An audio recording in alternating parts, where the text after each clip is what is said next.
Bismillahirrahmanirrahim. Assalamualaikum warahmatullahi taala wabarakatuh. Salam bahagia dan salam pencerahan untuk teman-teman yang berkesempatan dengan saya. Apa khabar saudara semua? Saudara Hafiz Wan Basirun,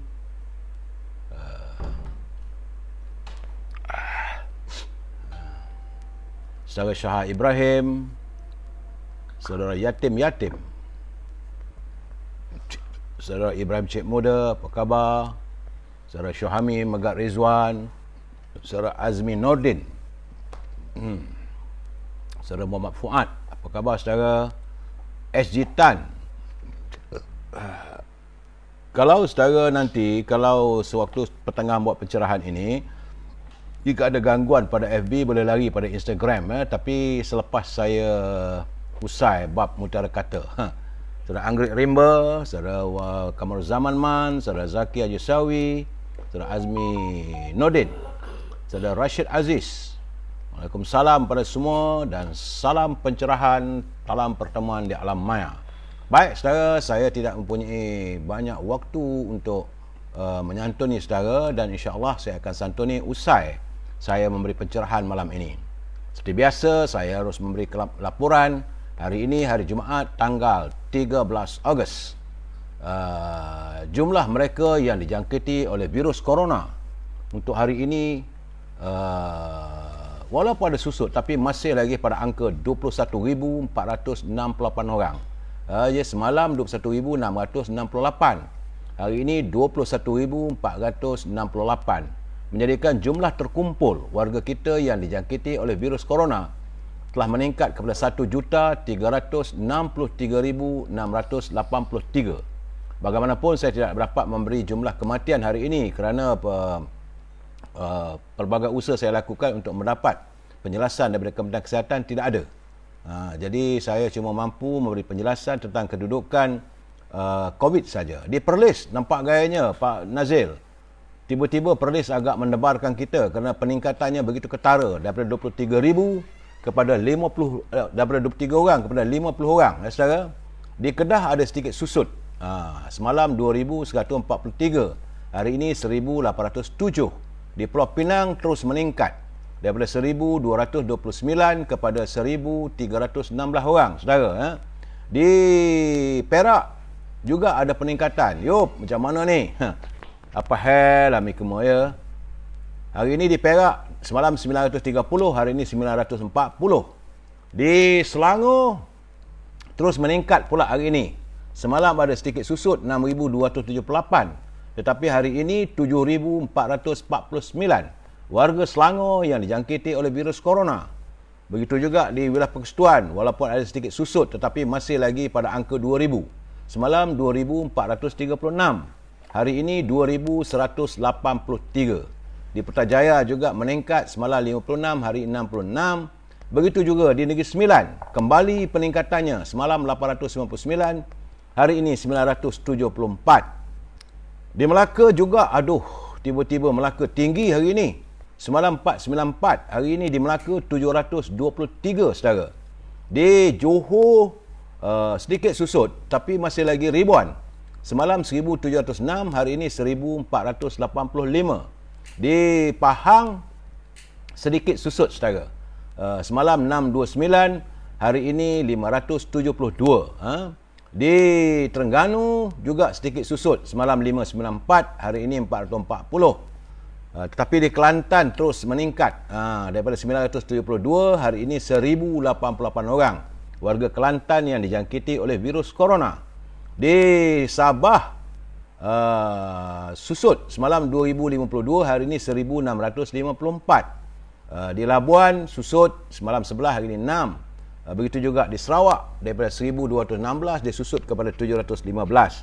Itulah kedudukan laporan tiap-tiap negeri yang dapat saya sampaikan kepada saudara. Dan kalau kita melihat dari jumlah keseluruhannya, hari ini tanggal 13 Ogos, dengan 21,468 orang yang dijangkiti. Jumlah jangkitan bulan Ogos setakat 13 Ogos saudara ialah 250,411 orang. Sudah suku juta. Itu untuk setakat 13 Ogos saudara ya. Baik, kita pergi ke tazkirah pendek sedikit.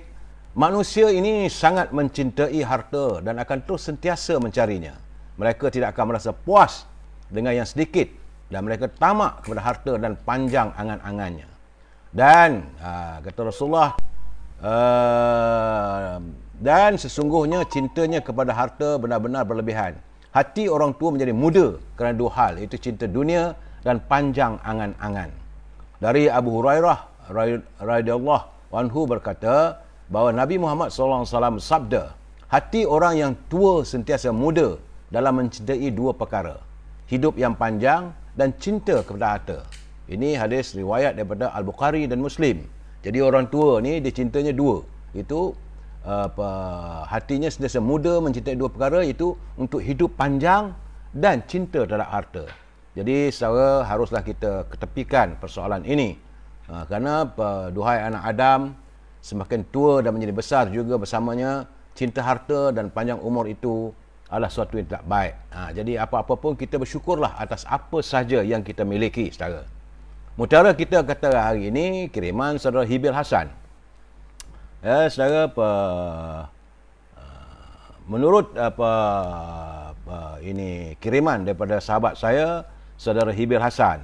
Katanya mahkota rumah adalah kesolehan, keindahan rumah adalah keteraturan, kemuliaan rumah adalah keramahan, keberkatan rumah adalah kepuasan. Jadi artinya mahkota rumah itu adalah kesolehan. Kalau semua penghuni dalam rumah itu soleh, di situlah letaknya mahkota rumah itu. Dan keindahan rumah itu apabila segala-galanya berada dalam keadaan keteraturan, beratur segalanya dengan baik, segala tersusun dengan baik. Dan kemuliaan bagi rumah adalah keramahan.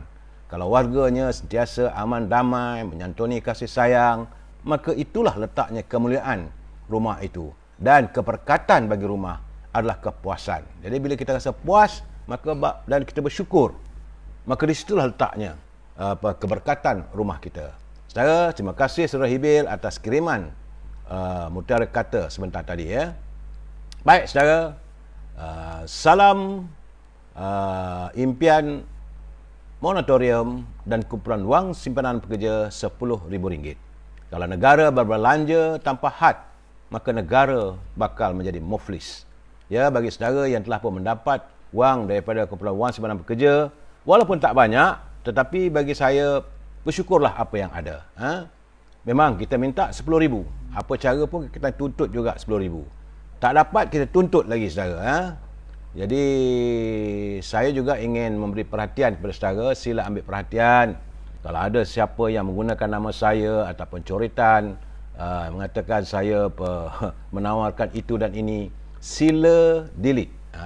Ya, saya tidak berurusan dengan sesiapa pun untuk soal-soal keuangan dan sebagainya. Baik saudara, tajuk bicara kita malam ini adalah demokrasi kian tercemar. Sebelum saya memberi pencerahan, kita santun dulu apa kata pantun Pak Nazil. Kata Pak Nazil, pergi ke kedai membeli barang, sedikit cabai, daun kari. Jangan pandai menegur orang sedang mengabai diri sendiri. Dia pun menegur tu. Saya pun terasa juga. Tak saya nak negur orang, kadang-kadang saya pun tak tegur diri saya juga ya. Saya sekadar memberi pencerahan Pak Nazil. Masak kari ikan pelotan, kakak dipuji merah pipi. Apabila diri ditipu syaitan, syurga dijanji ditolak tepi. Jadi kalau kita dah terperangkap dengan pujian syaitan, maka kita menolaklah syurga. Terima kasih Pak Nazil, cantik pantunnya, memberi peringatan kepada kita semua. Saudara Razali Hassan, Saudara Maizah Zaimah, MP UMNO kluster menteri kena tipu je dengan game Tan Sri Muhyiddin. Sabar saudara, saya akan beri pencerahan sebentar nanti. Baik saudara, sebelum saya memberi pencerahan, saya perlu memberi peringatan kepada teman-teman yang menyunting semula live saya dan masukkan ke channel YouTube. Semua itu adalah tanggungjawab anda. Saya tidak bertanggungjawab atas sebarang suntingan yang dilakukan. Jadi pastikan anda berfikir panjang sebelum membuat culipan ataupun suntingan terhadap live saya ini ya saudara. Dan kena ingat, ini adalah pencerahan politik. Dan saya memberi pencerahan mengikut pengetahuan dan kemampuan fikiran saya serta pengalaman-pengalaman saya masa silam. Saudara, dan kita mesti ada prinsipnya. Dalam pertemuan kita sahabat malam ini, kita mesti bersetuju untuk tidak bersetuju. We must agree to disagree. Di samping itu, kalau saudara nak beri komen dan sebagainya, saya mohonlah, tak kisahlah anda daripada Jcom ke daripada siapa pun, asalkan gunakanlah bahasa-bahasa yang baik. Sebab saya tengok ada juga digunakan bahasa-bahasa carut barut ni, tak gunalah, sebab ini bukan bahasa kita. Maki hamun ini bukan budaya kita. Kita adalah warga cinta damai, kita adalah warga yang menyantuni harmonis bangsa saudara. Saya sebenarnya agak kecewa bila mendapat satu kiriman tentang kes ibu mengandung yang akhirnya meninggal kerana dijangkiti oleh virus corona. Jadi kabarnya sekarang ni kalau tak silap sudah ada 71 kes, ya. Sudah ada 71 kes ibu yang mengandung dijangkiti oleh virus corona. Jadi dalam keadaan begini, kita ingin bertanya, di mana Menteri Wanita ni? Kenapa tidak diperjuangkan tentang untuk nasib ibu-ibu yang mengandung? Saudara, dan sepatutnya mereka harus memantau dan mendesak supaya ibu-ibu mengandung ini diberi keutamaan untuk mendapat vaksinasi. Jangan biarkan mereka terkiar-kiar sendirian. Sepatutnya diperjuangkan. Mana-mana ibu yang mengandung. Ini kadang-kadang saya melihat ada ibu-ibu yang mengandung itu terpaksa berbaris, bergelumanglah bersama-sama orang ramai-ramai untuk mendapatkan vaksin. Akhirnya ibu tersebut dijangkiti oleh virus corona. Apabila ibu dijangkiti oleh virus corona, dengan keadaannya dia memang lemah dan virus itu merebak dan sudah 71 kes ibu yang meninggal dunia. Vaksin sepatutnya boleh diberi kepada ibu mengandung sebaik saja kandungan berusia 3 bulan. Ya. Dan ketika mereka membuat pemeriksaan di mana-mana klinik kesihatan, jadi tak perlulah mereka menunggu temu janji. Ni tunggu temu janji bila nak buat cucuk vaksin. Jadi keadaan begini, sepatutnya bila dia pergi ke klinik dan disahkan oleh doktor bahawa dia mengandung lebih 3 bulan, teruslah buat appointment untuk dia, diberi keutamaan untuk mendapat suntikan vaksin. Jadi tak perlu nak tunggu temu janji atau beratur dengan warga-warga asing yang saudara lihat ramai, ribuan orang. Jadi sepatutnya kita mengharapkan menteri yang menjaga haiwan wanita ni janganlah sibuk nak rebranding diri dia, nak cantik. Apa guna? Bak kata pepatah, apa gunanya telur kalau telur kulitnya diwarnakan dengan warna emas, sedangkan di dalam telur itu tambelang yang penuh dengan berbau busuk. Jadi saya mengharapkan bahawa pimpinan di Kementerian Haiwan Wanita ni beri perhatian kepada ibu-ibu yang mengandung. Ini mereka adalah calon ibu. Kadang-kadang ada yang mengandung kali pertama, mereka pun tak tahu. Bila dah disahkan mengandung, terus bagi tempat. Terima kasih saudara bengkel murah rezeki. Sopan santun adalah amalan kita, saudara.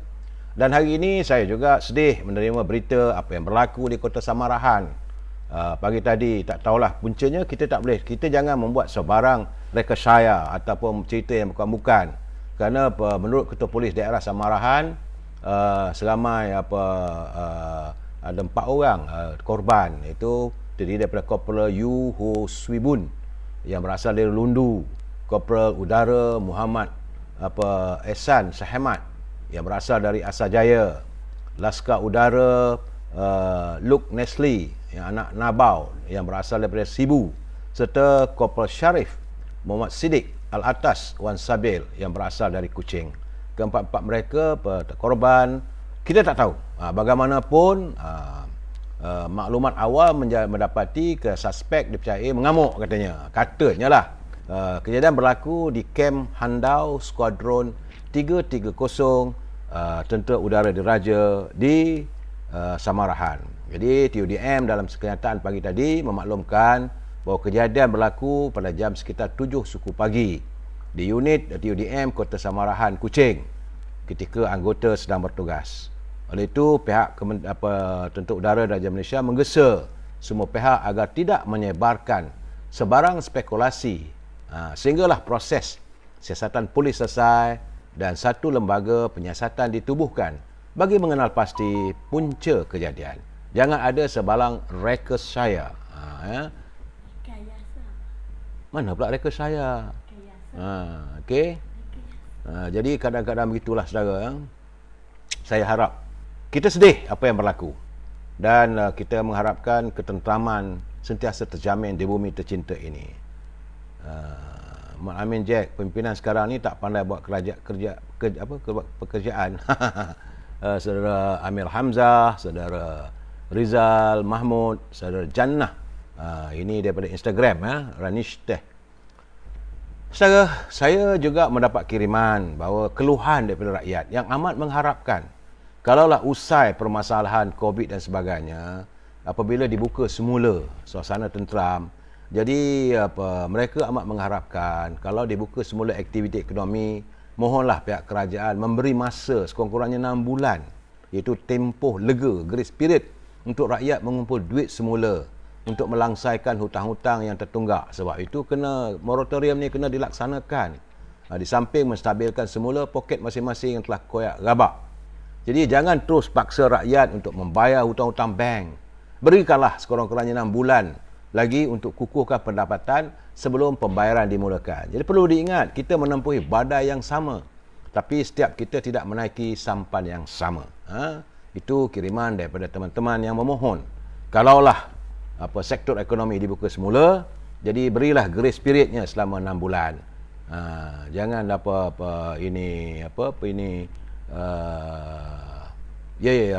rakayasa. Okeylah, tak apalah. Waktu tua ni salah silap, tak apalah saudara ya. Baik. Hari ini juga saya tak seronok sebenarnya. Kerana seorang ahli Parti Keadilan Rakyat telah membuat laporan polis, laporan Suruhanjaya pencegahan rasuah.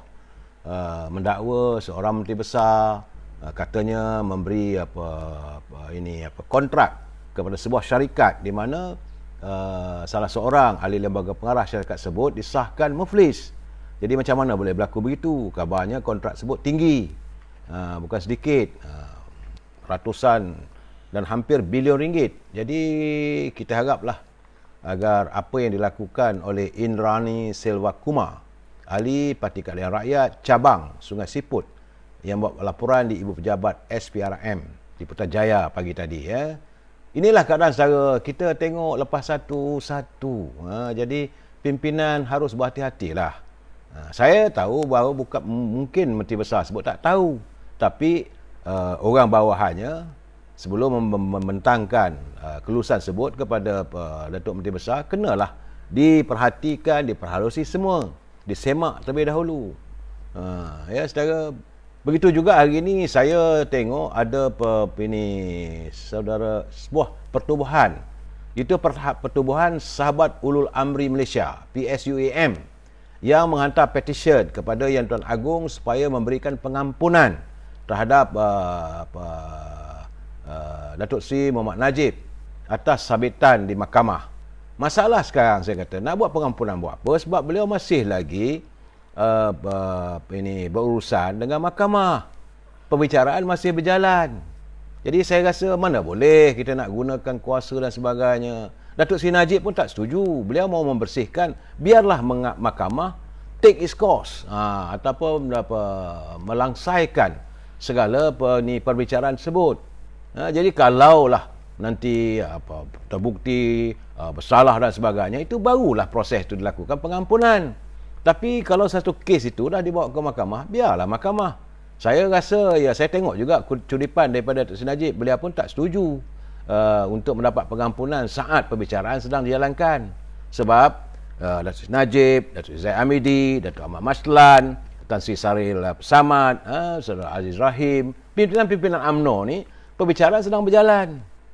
Kita bukannya daripada parti-parti mereka yang kes perbicaraan sedang berjalan, ada pula campur tangan. Yang dilihat seolah-olah ada campur tangan. Maka macam kes Lim Guok Eng. Ini yang saya rasa tak sepatutnya lah. Jadi kita bersimpati. Semua orang kasih dan sayang pada Datuk Seri Najib atas jasa-jasanya mentadbir negara. Tapi bila kes dah berbuka, kes dah berjalan, biarlah dulu. Jangan sekarang kita minta guna. Memang kita tahu Datuk Seri Najib bukan orang sembarangan. Beliau adalah orang kaya 4. Dan sekarang ni orang kaya 4 Pahang. Tentulah istana juga tak senang kalau melihat kejadian tidak diingini berlaku pada orang kayanya. Tetapi dalam keadaan begini, jangan kita campuri urusan mahkamah. So kita ada separation of power. Judiciary, legislative, executive. Saya tidak bersetuju sebenarnya. Secara peribadi saya tak bersetuju. Melainkan kalau kes itu dah selesai. Kes dah selesai sebab Datuk Seri Najib sekarang ni dalam kes SRC sedang dalam peringkat appeal di Mahkamah Rayuan. Biarlah selesai dulu. Begitu juga dengan kes YNDB. Macam-macam. Kita tahu kalau tengok dari segi pembicaraan kes YNDB, macam-macam dah timbul sekarang. Cerita timbulnya bekas governor, ceritanya. Tapi masalah sekarang ni, sepanjang pembicaraan tu mana pergi Jolo. Bawalah mereka-mereka yang dalam syarikat sebut untuk dibawa sebagai saksi ke. Jadi ini tak ada. Seorang diri Datuk Najib kena. Jadi kita nak interview tak boleh. Jangan kita sama sekali mencemarkan institusi kehakiman negara kita. Saudara, jadi saya minta maaf lah kepada saudara Syed Muhammad Imran, Syed SN Syed Abdul Aziz. Bukan kita tak setuju, tetapi not the right time. Kemudian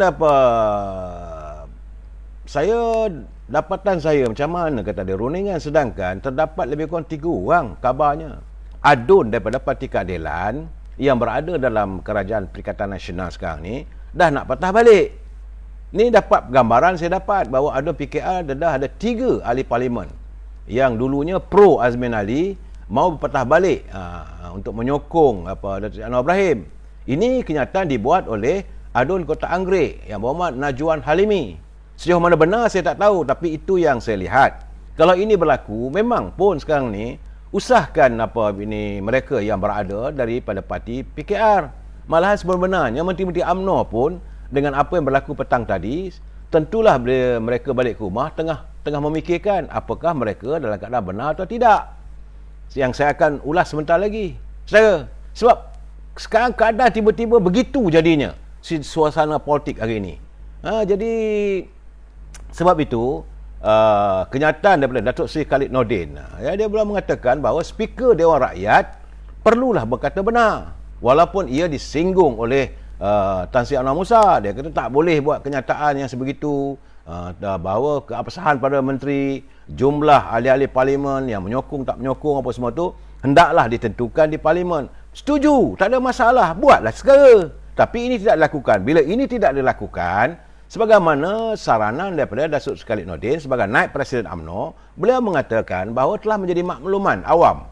Pada 9 Ogos 2021, Istana Negara telah pun mengutus surat kepada Speaker katanya, meminta tentang makluman terkini bilangan sokongan ahli-ahli Dewan Rakyat ke atas Perdana Menteri. Kemudian apa yang berlaku sekarang ni, kalau diikut kiraannya, ini macam saya katakan semalam, kiraan berdasarkan kepada undian masa bajet. Sebab undian keabsahan Perdana Menteri tidak terlaksana, tidak dilakukan. Sejak Tan Sri Muhyiddin menjadi Perdana Menteri, beliau tidak mengemukakan undi kepercayaan ataupun usul undi kepercayaan terhadap dirinya di Parlimen. Ini yang menimbulkan masalah. Dan sekarang ni nak timbul pula akan. Masalahnya akan sampai bila? Jadi dalam bahasa Inggerisnya until when? Itu masalah sebenarnya, saudara. Jadi sebenarnya kita nak tanya lah, apa sebenarnya maumu? What do you want actually? Dalam keadaan sekarang ni, yang kita nak tahu kedudukan, keabsahan. Apakah jelas you mendapat sokongan majoriti di kalangan ahli-ahli Dewan Rakyat? Soal nak tabir negara ke, nak jadi Perdana Menteri ke, nak kekal jadi Perdana Menteri ke, nak buat kerajaan campur, itu soal lain. Pertama-tama sekali, pastikan anda mempunyai keabsahan, legitimacy, sebagaimana yang diperuntukkan oleh perlembagaan. Ini tidak. Dan akhirnya rakyat melihat seolah-olah demokrasi kian tercemar. Saudara, jadi sekarang ni menurut beberapa orang ahli parlimen mengatakan bahawa besar kemungkinan mereka menyangkakan bahawa satu usul undi kepercayaan terhadap Perdana Menteri akan dilakukan sebelum Duli Yang Mulia Tuan Agong membuka sidang Parlimen Penggal keempat. Jadi sepatutnya tak payah nak tunggu bulan September. Besok pun boleh, sebab kita masih ada berbaki 1 hari lagi. Ada sehari lagi sidang Parlimen yang tertangguh pada yang sepatutnya pada 26 Julai lalu. Apabila 26, 27, 28, 29. Yang ke 2 Ogos itu tertangguh sampai sekarang. Jadi artinya sidang Parlimen yang lalu itu masih lagi dalam keadaan tertangguh.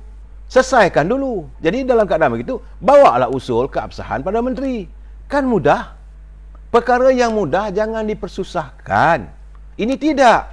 Yang mudah dipersusahkan. Yang susah lagi dipeningkan rakyat. Ini keadaan yang saya.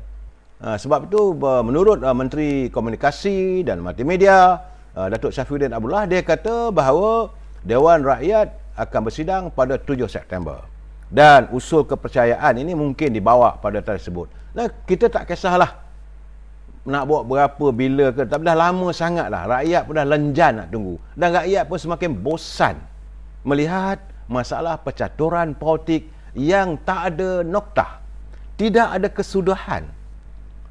Tiap-tiap minggu ada saja cerita berlaku. Ada saja insiden-insiden ataupun perbalahan politik yang tak ada noktah. Jadi sedangkan kehidupan rakyat perlu disantuni. Rakyat semakin susah. COVID masih terus menyerang. Angka terus mencanak naik. Dia bukan ada angka turun. Dulu mula-mula waktu Tan Sri Perdana Menteri menjawat jawatan, angka jangkitan barulah sekitar 2,000-3,000 orang. Sekarang dah 21,000. Dan macam saya katakanlah, nak perintah darurat, rakyat diam. Setuju, tak ada masalah.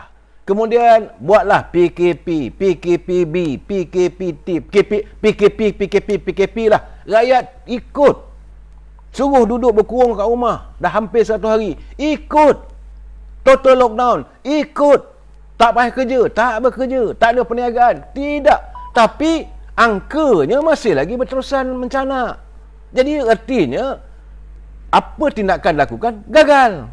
Bila rakyat kata gagal, marah pula. Kerajaan tak gagal. Habis kalau tak gagal, belum berjaya lagi lah ya. Itulah jawapan yang terbaik.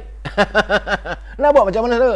Dan tadi, petang tadi, saya pun cubalah menghayati ucapan Yang Berhormat Tan Sri Perdana Menteri.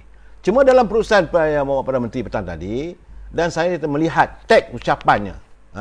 Jadi kenyataan Tan Sri di para yang ke-13. Dia kata, namun malangnya dalam keadaan saya dan rakan-rakan dalam kabinet berhempas pulas mengurus pandemik, beberapa orang ahli parlimen telah menarik sokongan kepada saya. Ini menimbulkan keraguan tentang keabsahan legitimasi saya sebagai Perdana Menteri dan kedudukan Kerajaan Perikatan Nasional sebagai kerajaan memerintah. Jadi situasi tersebut mengundang warga bahawa Perdana Menteri telah pun mengalami kehilangan sokongan majoriti. Secara tak langsung beliau memperakui. Ini masalah sekarang ni. Mungkin beliau tak sedar. Saya tak tahulah mereka yang membuat teks ucapan ke ataupun ini kenyataan luhur hati seorang Perdana Menteri bercakap betul terang. Bagi saya kadang-kadang ada benda tak perlu diungkapkan, tiba-tiba diungkapkan begini. Bila diungkapkan mengundang permasalahan. Sepatutnya carilah ayat-ayat yang lain. Sepatutnya saya untuk kebaikan negara kita ini, saya berhasrat kalau boleh kita akan buat kerjasama nak wujudkan bipartisan government ke, kerajaan bipartisan ke, kerajaan campuran ke, itu soal lain. Tak payah disebut perkataan hilang ataupun mengalami dipertikaikan keabsahan ataupun legitimasinya is at stake. Jadi bila dah sebut benda begitu, maka timbul soal perlembagaan ini. Ini masalah sebenarnya. Saya hairan bagaimana mereka yang membuat teks ucapan Perdana Menteri. Satu ucapan yang ini bukan main-main saudara, ini ucapan dasar negara. Seorang ketua negara yang membuat ucapan begitu dan akhirnya memperakui. Saya tak tahulah apa niat sebenarnya. Apakah mereka salah tanggap ataupun terlepas pandang, ataupun ini memang kehendak Yang Amat Berhormat Tan Sri Perdana Menteri kerana nak betul serang dengan rakyat, tapi mengundang masalah dari sudut perlembagaan. Jadi mengikut seorang peguam, dia mengatakan kiriman dalam pengumuman, dia kata dalam ucapan khas Perdana Menteri sebentar tadi, dengan jelas Perdana Menteri telah menafikan, seolah menafikan perlembagaan. Kerana Perdana Menteri telah menyatakan bahawa namun sehingga saat ini tiada seorang pun ahli Dewan Rakyat lain yang dapat membuktikan dia mendapat sokongan majoriti di kalangan ahli Dewan Rakyat untuk membolehkan ke bawah Duli Yang Maha Mulia Seri Paduka Baginda Yang Tuan Agong melantik Perdana Menteri baru. Ini persoalannya saudara. Ini persoalan besar. Sebab bila dia kata tak ada seorang pun mendapat ini apa sokongan, macam mana kamu boleh buat kata begitu? Memang kita tidak menafikan kalau mengikut dari parti hari ini pecahan pada 3 kumpulan, ya.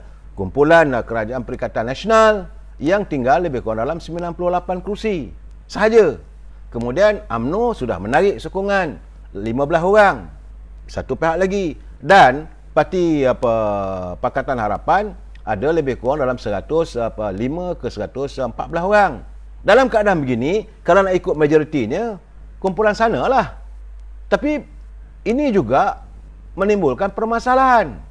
Kerana mereka pun tak cukup untuk kursi untuk membuktikan menubuhkan kerajaan. Tetapi tak bolehlah kita nak ambil kuasa raja.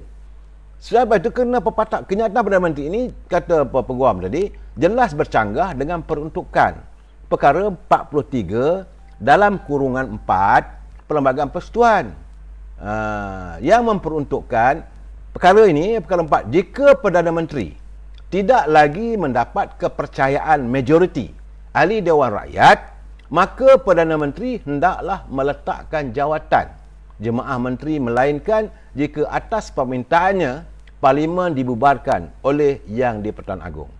Ertinya, bila dah tahu tak ada sokongan, dia kena berhenti.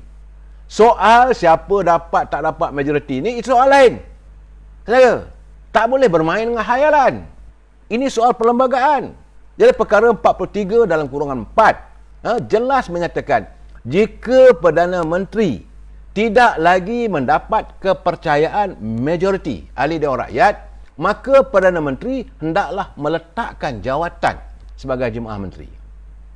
Dan perlembagaan tidak mensyaratkan pula perlu ada mana-mana ahli Dewan Rakyat mendapat sokongan majoriti terlebih dahulu untuk Perdana Menteri letak jawatan. Dia tak ada dalam perlembagaan katakan, okey, Perdana Menteri kenalah cari seorang yang diyakini boleh dapat sokongan. Tak ada dalam perlembagaan. Jadi Perdana Menteri sendiri secara tidak langsung mengesahkan bahawa beliau sekarang ni sudah tiada kepercayaan majoriti di kalangan ahli Dewan Rakyat. Dan ini membolehkannya apakah ini membolehkannya merubah perlembagaan dengan pelbagai dalih ciptaan. Jadi saya tak tahulah macam mana penasihatnya, jemaah-jemaah menteri yang ada boleh keluar perkataan ini. Sebab saya katakan sekarang ini soal legitimacy sebagai Perdana Menteri ini sudah menjadi perbualan, sudah menjadi persoalan bertahun dah, lama, berbulan-bulan lamanya. Kumpulan daripada PKR kata yang sama, parti DAP pun kata yang sama, kalangan ahli-ahli Parlimen UMNO pun ada juga yang mempertikaikan. Yang persoalan ini berterusan, dan petang ini Tan Sri Perdana Menteri mengesahkan. Jadi dalam keadaan begini saya tak tahulah macam mana kedudukan. Jadi persoalan ni peguam saudara peguam Zul Hazmi Sharif. Beliau sebagai seorang pengamal undang-undang. Sebab dia kata dalam keadaan begini di mana peguam negara? Adakah perkara ini wajar dibiarkan tanpa sebarang sentuhan atau tindakan? Jadi seorang Perdana Menteri yang jelas hilang sokongan majoriti hendaklah meletakkan jawatan. Soal nak tubuh kerajaan. Jadi apa yang beliau lakukan setelah dia mengaku dia tak ada sokongan, maka apa sahaja yang dia buat selepas itu sudah tak legitimate. Tiada keabsahan. Jadi biarpun dia kata dia nak merongkai, nak mewujudkan kerajaan perpaduan, dia dah tak ada legitimate. Orang yang tak ada keabsahan. Ini masalah sebenarnya. Kalau perkara tersebut tidak disentuh, saya rasalah kalau pandangan saya, kalau Yang Amat Perdana Menteri tak menyebut soal keabsahan ini, dia boleh terus katakan bahawa dalam keadaan sekarang ni kita dengan berusaha, ekonomi negara dah naik apa semua, kita berusaha untuk menangani masalah COVID ini, saya akan mengadakan pertemuan dengan pimpinan-pimpinan daripada parti pembangkang, dan kalau terpaksa kita mewujudkan kerajaan bipartisan, kan lebih baik. Jadi orang kata kalau tiba-tiba kuap yang ada kau tunjuk kat orang, ini masalah dia. Pada saya lah soal ini soal besar. Ini soal prinsip. Ini soal menyentuh tentang kuasa raja, kuasa Duli Yang Mulia Tuan Agong. Kita tak boleh main-main. Seorang Perdana Menteri yang sudah jelas hilang sokongan majoriti hendaklah meletakkan jawatan mengikut perlembagaan. Persoalan siapa yang punya majoriti untuk dilantik sebagai Perdana Menteri yang baru bukan hak Perdana Menteri untuk menentukan. Tapi itu hak yang di-Pertuan Agong untuk menentukan. Tetapi hak yang Pertuan Agong kerana perkara 43 dalam kurungan 2A memperuntukkan kuasa kepada Yang Pertuan Agong memilih siapa sahaja dari kalangan ahli Dewan Rakyat yang pada hemat baginda mungkin mendapat kepercayaan majoriti ahli Dewan Rakyat. Kena ingatlah dulu waktu nak lantik Tan Sri Perdana Menteri, Tan Sri Yang Muhyiddin sebagai Perdana Menteri dulu, memang pun orang tak bercakap pun, tak bertikaikan pun. Dah lantik begitu, cuma kita menanti bila dia Tun Dr. Mahathir bergundur diri, kerana waktu itu Pakatan Harapan dah hilang legitimate, hilang keabsahan. Dia kata orang tak sokong saya. Apa tu? Orang tak sokong saya. Jadi saya berhentilah. Jadi kemudian UMNO, PAS, bersama dengan sepihan daripada PKR, sama dengan PBM, minta supaya Tan Sri Muhyiddin. Okey? Ini mengikut SD. Sekarang ni saya hairan, ada pula menteri mempertikaikan SD. Sedangkan dialah pakar SD dulu waktu pelantikan Tan Sri Muhyiddin sebagai Perdana Menteri, bukan saya tak tahu. Suruh orang ni sign, paksa orang ni sign. Saya ingat dalam satu peristiwa tu, bila dia tanya dengan satu orang setiausaha tu, yang buat mula Tengku Razali dah sign belum persetujuan untuk menyokong Tan Sri Muhyiddin jadi Perdana Menteri. Jadi setiausaha dia kata semua dah okey dah, 42 orang, tinggal seorang lagi. Siapa? Tengku Razali. Nanti kita pecat dia lah. Ini saudara pakar kepada SD, dan hari ini dia mempertikaikan pula. I cannot brain lah with this type of people. Cakap lain hari ni, cakap esok. Jadi keadaannya, jadi soal perkara 43.2 ini menyatakan jemaah menteri hendaklah dilantik seperti berikut. Iaitu Yang Pertuan Agong hendaklah terlebih dahulu melantik Perdana Menteri. Kerana bila Perdana Menteri dah tak ada keabsahan, maka semua menteri dengan sendirinya gugur. Ini realiti saya. Ini kehendak perlembagaan. Saya cuba memberi pencerahan ini supaya kita faham. Memanglah saya bukanlah pakar perlembagaan, saya bukan pakar undang-undang, tapi mengikut kefahaman saya sebagai katakan. Jadi Yang di-Pertuan Agong hendaklah terlebih dahulu melantik sebagai Perdana Menteri untuk mempengerusikan jemaah menteri seorang ahli Dewan Rakyat yang pada hemat baginda mungkin mendapat kepercayaan majoriti ahli Dewan Rakyat. Itu saja. Kemudian dalam keadaan begini, suka tak suka Tan Sri Perdana Menteri dia kena berhentilah. Dah tak ada keabsahan. Jadi keadaan begini saya nampak ada berlaku pelanggaran lah. Tapi saya bukan pakar undang-undang. Itu kenyataan daripada saudara Zul Hazmi Sharif. Begitu juga mengikut pandangan daripada seorang peguam terkemuka, saudara Hanif Qatari. Kalau saudara buka dalam YouTube apa semua, beliau mempertikaikan. Dia kata bahawa Perdana Menteri melakukan kekhilafan dalam mentafsir perlembagaan perkara 43.4 yang menyebut apabila Perdana Menteri tidak memperoleh kepercayaan atau sokongan majoriti, beliau hendaklah berhenti atau meminta agar Duli Yang Mulia Tuan Agong membubarkan parlimen. That's all. Tak ada lebih daripada itu. Dalam kata lain, sebarang cadangan atau apa jua yang mahu dilakukan olehnya sebagai Perdana Menteri sudah tidak ada legitimasi, sudah tak ada keabsahan. Jawatan kamu dah tak ada. Nak buat macam mana pun tak boleh. Ya, persoalannya sekarang ni, kemudian sekarang ni okeylah, kita terimalah. Dia nak bekerjasama dengan siapa pula? Ini masalah besar, saudara. Saya nak bertanya lah dengan pimpinan dalam PBM dan kluster Menteri UMNO yang selama hari ini menuduh bahawa mereka tak mahu bekerjasama, tak mahu menyokong, minta Zahid Hamidi berhenti kerana kononnya Datuk Seri Zahid Hamidi nak membuat jajaran baru bekerjasama dengan Anwar Ibrahim dan DAP. Sekarang ni Tan Sri Perdana Menteri nak buat kerjasama dengan siapa? Please answer. Nak kerjasama dengan mana? Hantu laut mana nak bekerjasama? mestilah dia akan cari dengan PKR dan daripada DAP. Anda berada dalam kabinet sekarang. Kerana Tan Sri Muhyiddin kata dia dah berunding dengan ahli majlis kabinet. Boleh pula. Orang buat tak boleh, anda buat boleh. Ini yang saya tak setuju. Jadi, soalnya adakah benar UMNO membuat jajaran dengan apa ini DAP? Tak ada. Sejak dari zaman Loh Mahfuz lah saya kata. Zaman Kalzum dululah. Tak ada. Tak pernah. Tidak pernah ada termetrai sebarang perjanjian antara kerjasama antara UMNO dengan DAP. Itu jelas. Tapi itulah dinyanyikan saban malam. Dan mereka memberi gambaran buruknya DAP ini. Saya dah bercakap beberapa malam. Kenapa begitu? Kalau betul-betul DAP itu parti buruk, kamu ada kuasa, haramkanlah. Ini tidak. Jadi anda menjaja sesuatu yang tak betul, anda mempengaruhi rakyat untuk berfikir dengan fikiran yang tak betul. Saudara, cuba kita dengar ya tag ucapan apa. Saya dah ada tag ucapan yang amat berhormat Perdana Menteri. Saya nak cuba tengok satu persatu. Apa kenyataannya? Pertama sekali dalam para 6. Yang Amat Perdana Menteri mengatakan hari ini kita telah mengumumkan bahawa ekonomi Malaysia berkembang sebanyak 16.1%. Saya tepuk dahi. 16.1% ekonomi negara berkembang. Tang mana letaknya berkembangnya ni? Rakyat tengah tersepuk ni saya. Semua orang dalam keadaan susah. Nak makan, nak kerja tak ada. Peluang pekerjaan tak ada. Syarikat-syarikat, makcik-makcik, minah makcik, limah yang nak buat meniaga si lemak pun tengah terterap tepi jalan. Tiba-tiba dia kata ekonomi negara berkembang sebanyak 16.1% pada suku kedua 2021. Tinggi itu saudara.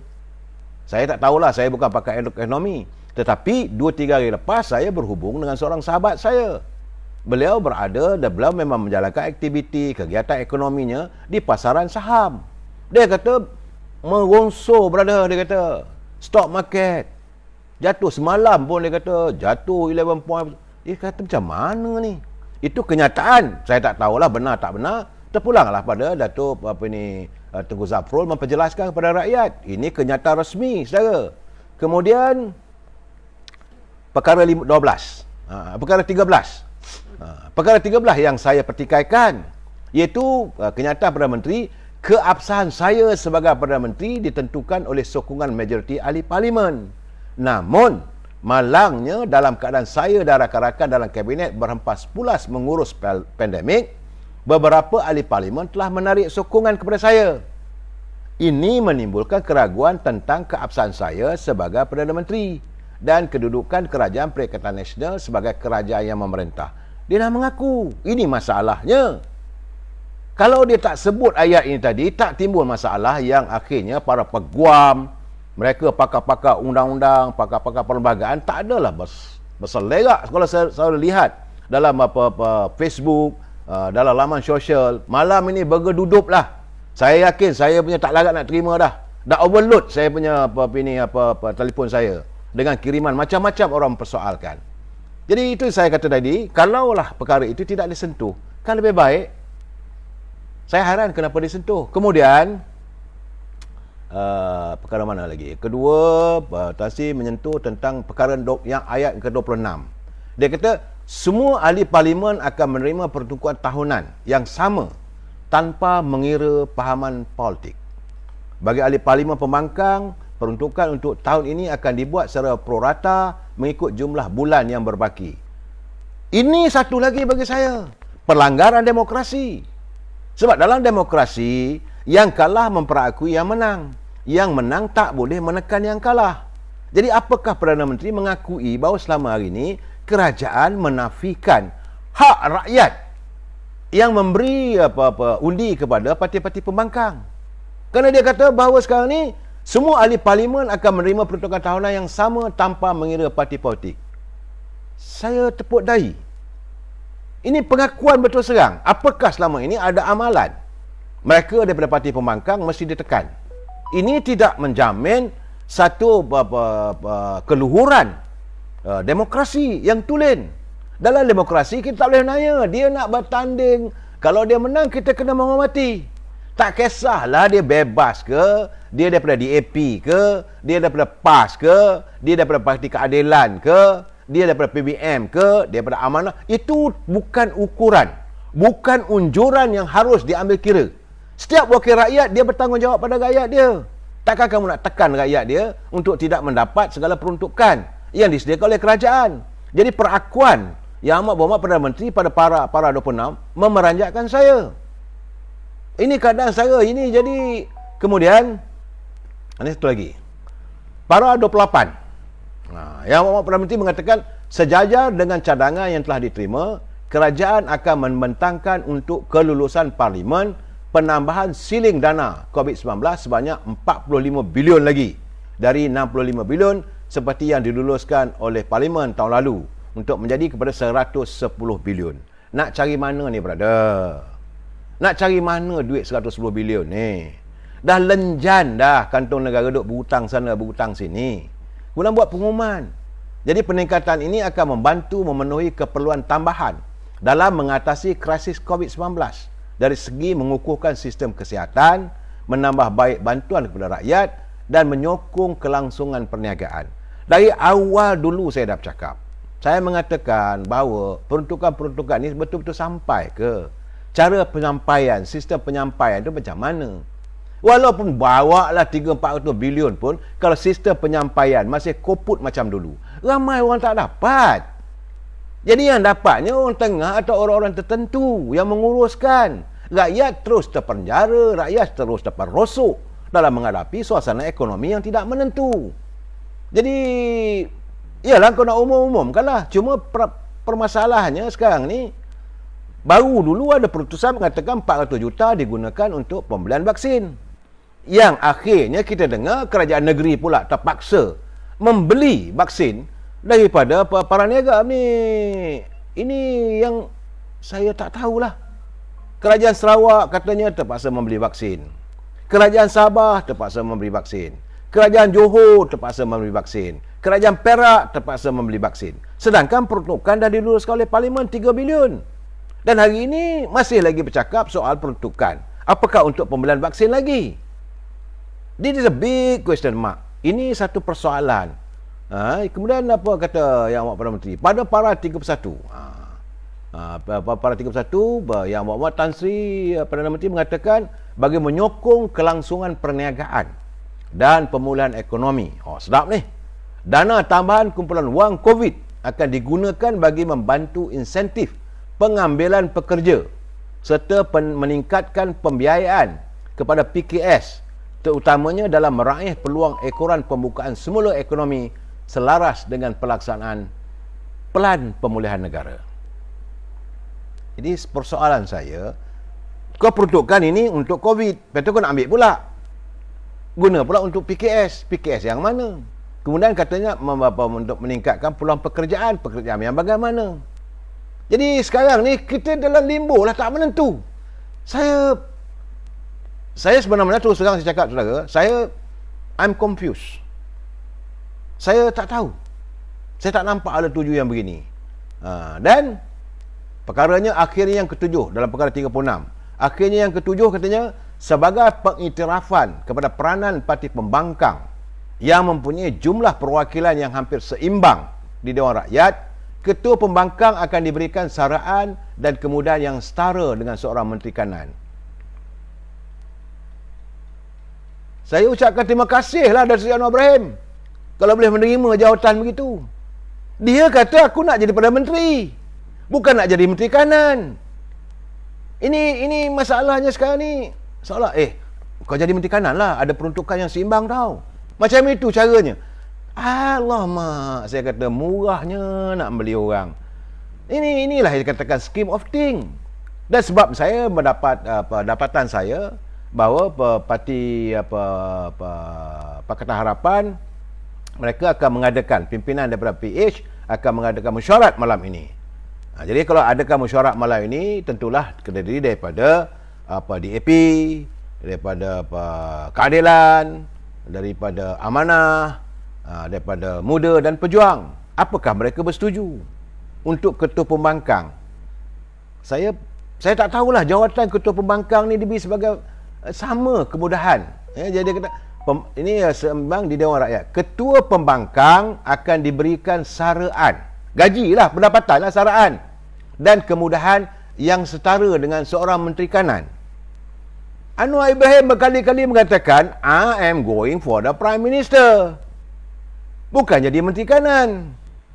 Ini saya tak tahulah dari kalangan. Dah ini baru cadangan lah. Cuma saya nak tanya kepada ahli-ahli UMNO.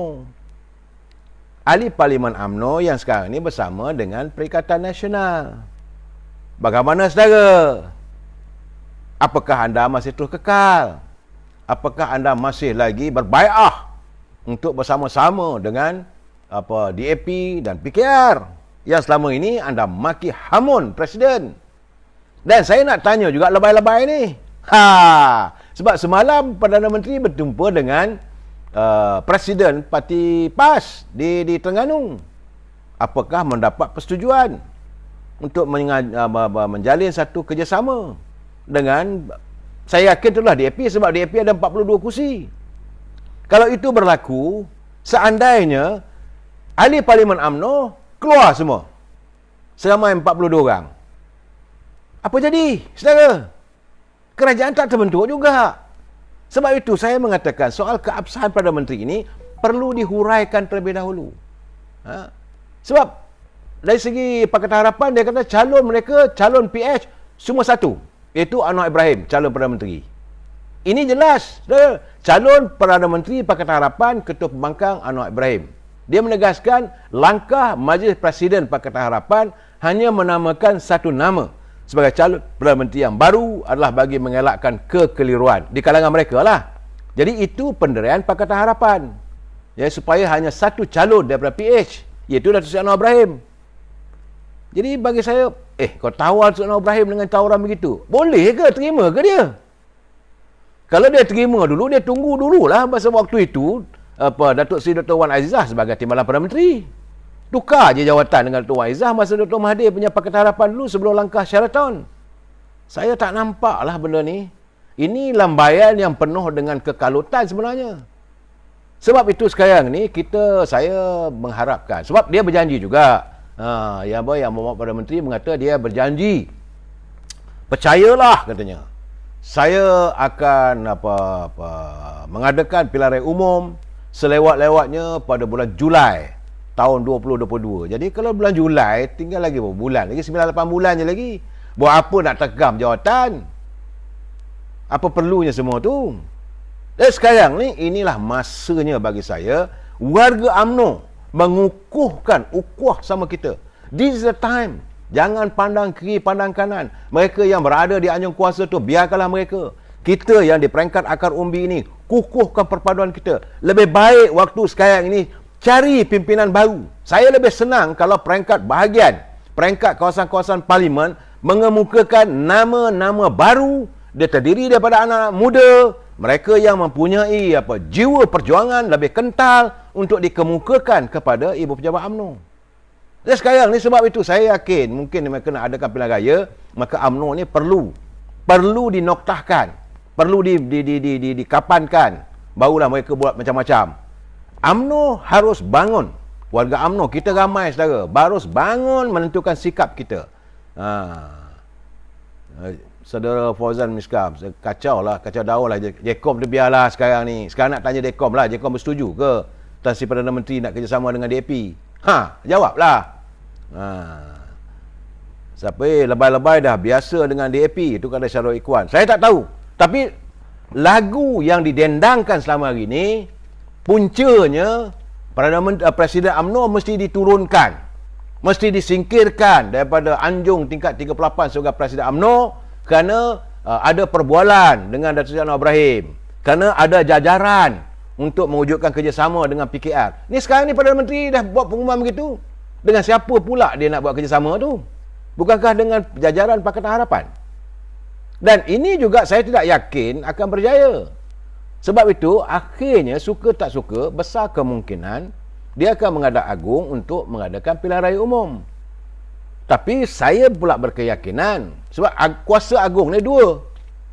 Sama ada melantik Perdana Menteri yang baru ataupun mengizinkan pembubaran Parlimen. Dan kita mengharapkan supaya dilantik satu Perdana Menteri yang baru ataupun ini dipanggil Perdana Menteri sementara yang daripada UMNO kita cadangkan kalau boleh. Tapi kita sedar diri bahawa kita bukanlah parti yang dominan. Kita cuma ada beberapa kursi saja. Yang bersama dengan Presiden UMNO cuma 15 orang. So segala-gala mereka yang bersama-sama dengan Perikatan Nasional tu, mereka ramai tak tahulah. Saya cuba tengok tadi mana timbalan Perdana Menteri. Tengok juga mana timbalan Perdana Menteri waktu Perdana Menteri buat pengumuman. Selalunya boleh ada sebelah. Tak ada pula. Mungkin ada kot. Ambil tersepit sana sini lah. Jadi dalam keadaan begini, saya ingin bertanya pada warga UMNO, cukup-cukuplah untuk kita berbalah sama kita. Akhirnya suasana politik jadi begini. Saya sabar malam mengatakan, saudara mungkin marah dengan saya, mungkin saya tak setuju, tapi we got no other choice. Dalam keadaan hari ini, kita tak boleh mengizinkan penerusan Yang Muhammad Tan Sri Perdana Menteri meneruskan sebagai Perdana Menteri kerana unjuran ekonomi yang masih tidak menentu. Sebab tu saya kata orang yang masih ada, iaitu Yang Berhormat Mulia Tengku Razali Hamzah. Beliau ada, kenapa tidak diketengahkan supaya beliau dapat kembali mengemukakan satu dinamika baru ekonomi negara. Sebab jangan lupa, berkali-kali saya katakan, waktu negara baru mencapai kemerdekaan, waktu zaman pasca kemerdekaan, Yang Berhormat Mulia Tengku Razali bersama dengan Tun Razak mengungkapkan ataupun mencipta pelan-pelan ekonomi negara. Dan mungkin ada lagi yang tidak terlaksana, yang tidak tuntas. Jangan fikir soalnya banyaklah. Saya nak bagi tahu pada anak-anak muda, mungkin anda tidak kenal. Jadi kita kalau tak kenal, jangan kita maki hamun orang. Dalam keadaan hari ini, kedudukan sekarang hari ini, negara berada dalam keadaan yang teruk. Saya khawatir. Jadi saya berkeyakinan untuk minggu depan, kerana katanya Yang Muhammad Tan Sri Perdana Menteri akan mengadakan rundingan dengan Pakatan Harapan. Kalau ini berlaku, saya nak tanya kepada ahli-ahli Parlimen UMNO lah, ke mana anda? Where are you heading? Jadi saya tidak yakin Datuk Seri Anwar Ibrahim akan menerima. Saya tidak yakin Datuk Seri Anwar Ibrahim akan menerima jawatan tersebut. Kerana saya kata tadi lah, kalau dia nak terima dulu waktu zaman Tun Dr. Mahathir dulu, sebelum langkah Sheraton dulu, dia tukar dengan Datuk Seri Dr. Wan Aizah je lah. Dan bagi dia nothing less. Nothing less. Either me or you out. Itu. Jadi dalam tindakan dia begitu, tentulah Datuk Seri Anwar Ibrahim akan menuntut, you give me kursi sebagai Perdana Menteri. Macam mana? Datuk Tan Sri Muhyiddin mengatakan kalau dia berundur, maka segala perancangan ni akan rosak. Saya dalam keadaan begini, jangan dinafikan kaki tangan kerajaan. The government officer, dia is ever ready. Mereka sentiasa ada untuk meneruskan khidmat bakti. Apa segala perancangan mereka akan laksanakan. Yang tidak ada adalah Perdana Menteri dan Menteri-Menteri. Itu saja. Jalan terus, kerja jalan terus. Saya berkeyakinan kaki tangan kerajaan, mereka tidak ada politicking. Mereka nak melaksanakan tugas dan tanggungjawab. There is no politik behind it. Itu keadaan saudara. Saudara Nordin Mansur, saudara Putra Mahmud, baru keluar news tu. PH tolak tawaran PN. Saya dah bercakap. Mereka akan menolak. Kerana bagi Datuk Seri Anwar Ibrahim, nothing less. Either me or you. Itu memang dari dulu. Tetapi saya berkeyakinan kalaulah dulu Yang Mulia Tuan Agong meletakkan atau melantik, menamakan Yang Muhammad Tengku Razali, mereka akan berfikir 3-4 kali. Dan mereka juga boleh bekerjasama, tak ada masalah. Yang dapatan saya, pimpinan daripada DAP ke, daripada PKR ke, demi untuk perjuangan rakyat, maka mereka bersetuju. Tapi saya tidak nampak. Saling pun Datuk bukannya menteri-menteri yang buat kerja. Betul, saudara Syamsuddin Saad. Di soal menteri tak ada buat kerja apa pun. Cuba saudara lihat 70 menteri timbalan menteri. Kerajaan masih berjalan, tetapi apa yang mereka lakukan? Tak ada. Saya tiap malam menjerit apa Menteri Perdagangan Dalam Negeri Haiwan Pengguna buat. Harga barangan menconak naik. Dan masih lagi. TPM pergi Istana Johor dan bertemu UMNO Johor. Saya tak tahu saudara Muhammad Fendi apa yang ni tidak ada. Jadi PPN sudah kabul, PPM pula muncul. Saudara Eksiman. Ya betul, Saudara Eksiman. Cita-cita Datuk Seri Anwar Ibrahim adalah Perdana Menteri. Nothing less.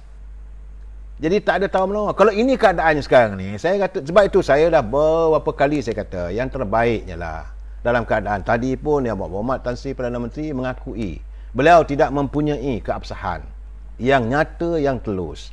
Tak payahlah nak buat parlimen nak bersidang dan sebagainya. Menghadap agung, serahkan kembali kuasa itu kepada Duli Yang Maha Mulia Tuan Agong. Itu paling mudah, yang dilihat paling mulia. Dan serahkan, bagi dia tentulah tahu mengatur hala tuju negara, mengatur bagaimana kepimpinan negara ini nak ditentukan. Biarkanlah, sebab baginda mempunyai kuasa mutlak. Jangan kita usik kuasa yang ada pada Agong. Kena ingat, saudara, Raja Melayu ni, Duli Yang Maha Tuan Agong ini adalah payung negara. Kita berpayung duduk di bawah lembayung tuanku. Jadi serahkan balik kepada tuanku, biarlah tuanku memikirkan siapa yang terbaik untuk negara ini.